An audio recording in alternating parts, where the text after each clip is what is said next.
Hello, I'm Althea and welcome to my channel. Today I'm going to show you how to make a beautiful lentil stew.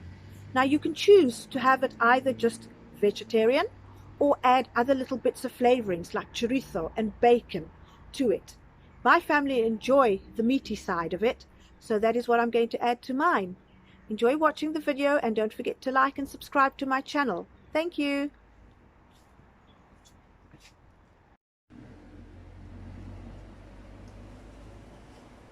Hello everyone.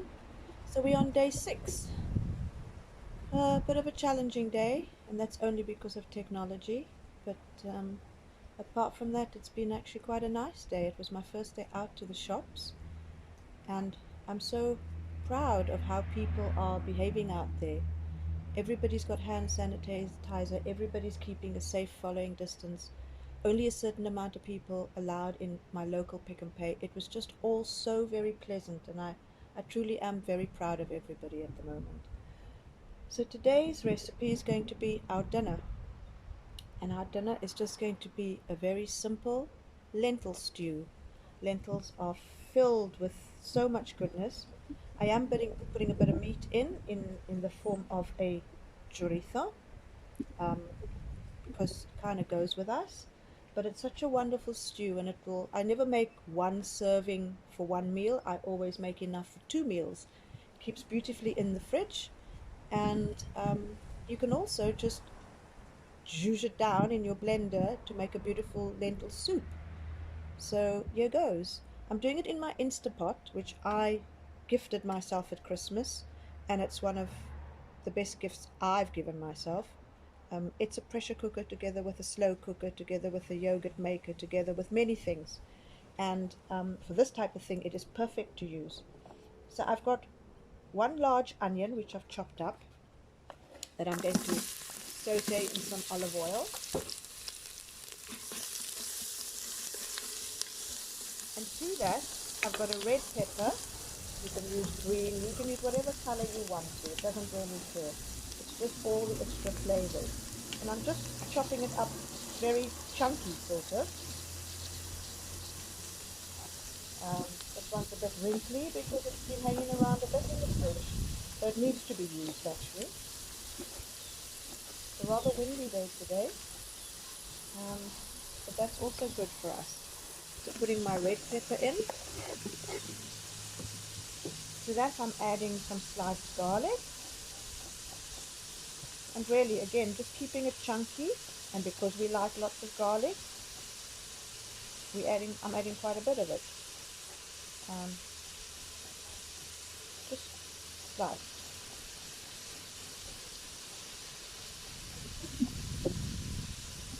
And this also goes into our pot.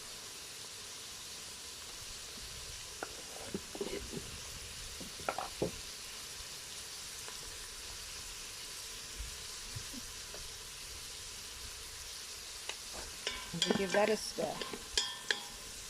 And those I just cook until they're softened. Our chorizo. I'm probably going to use half of this sausage. And I'm just going to slice it into bits about that big.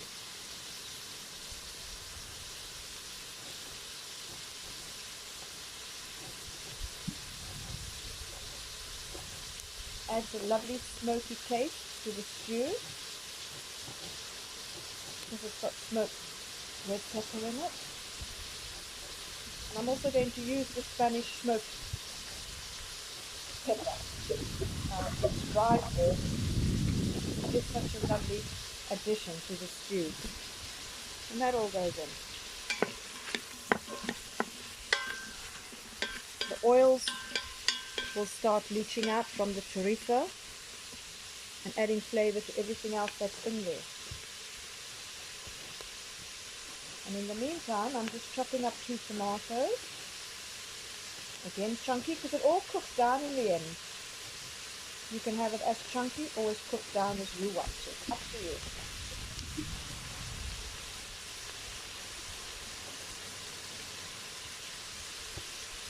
I cook a lot of this in winter time. And I'm cooking it today just because I'm feeling lazy, I think. Maybe not lazy, but it's been a rough day, I think. Apart from my shopping experience, technology has truly tested me today. I'm just using normal stock cubes. Nothing fancy, no powders, no homemade, just normal stock cubes. And I like using the chicken stock here because I like the flavor that the chicken stock gives the best. I do use the beef, but very rarely. That's when I'm cooking beef. This is the smoked paprika. Can you see it? There you go. Um, it's it's just so fragrant. See, oh, the smells coming from my pot is delicious, delicious, delicious. That chorizo really adds another dimension, but you can do it without the chorizo. You can do it with bacon. You can leave the meat out completely. It's up to you. Sometimes I like to add a bit of pork, something like a bit of pork rib, lean pork rib, which I put in with the stew, and it just gives it that meatiness and a bit more added protein. My family are meat eaters, so would appreciate anything meaty, but today I'm just adding the chorizo because that's really all we need, really.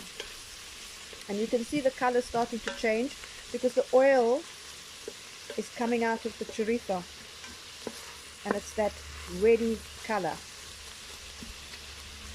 But the most important is the smell. It really is so wonderful. I'm now going to add my chopped tomatoes.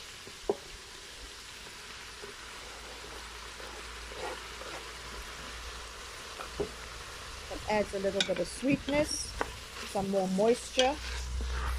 My lentils I don't soak because it's not necessary. I cook in the Instapot because it's cooked under pressure and it really doesn't take that long. The bigger legumes I advise you to soak because you do want to use the time that it's cooking. You don't want to prolong that.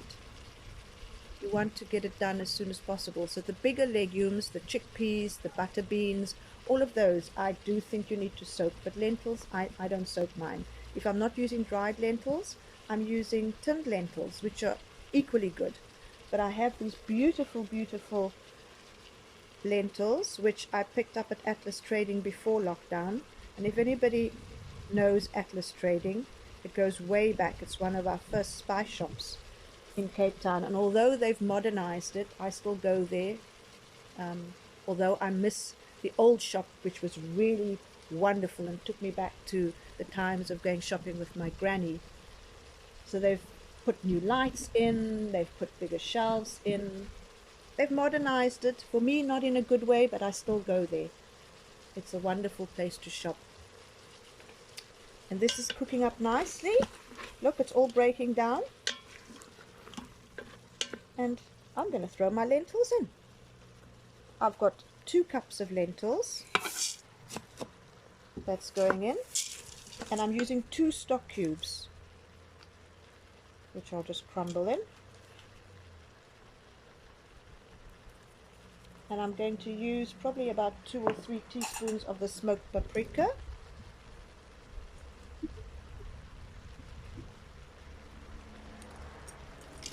And just stir that all up.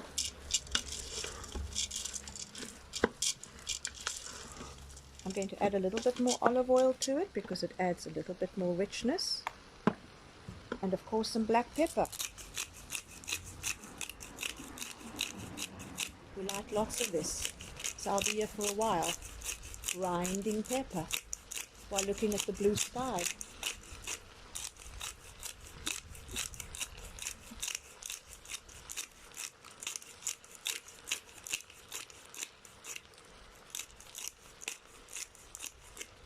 Here we go.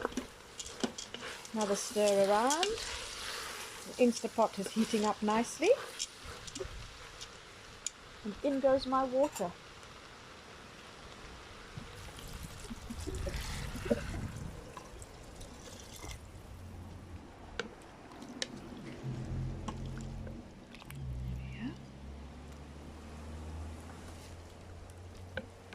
will stop it halfway through its cooking process to check on the water, because of course the lentils absorb all of this, and I don't want a dry mixture. I want a nice sort of fluidy, not soupy stew. And in fact, I think I actually need to add more water just in case. So I'm just going to get some water. Hang in there.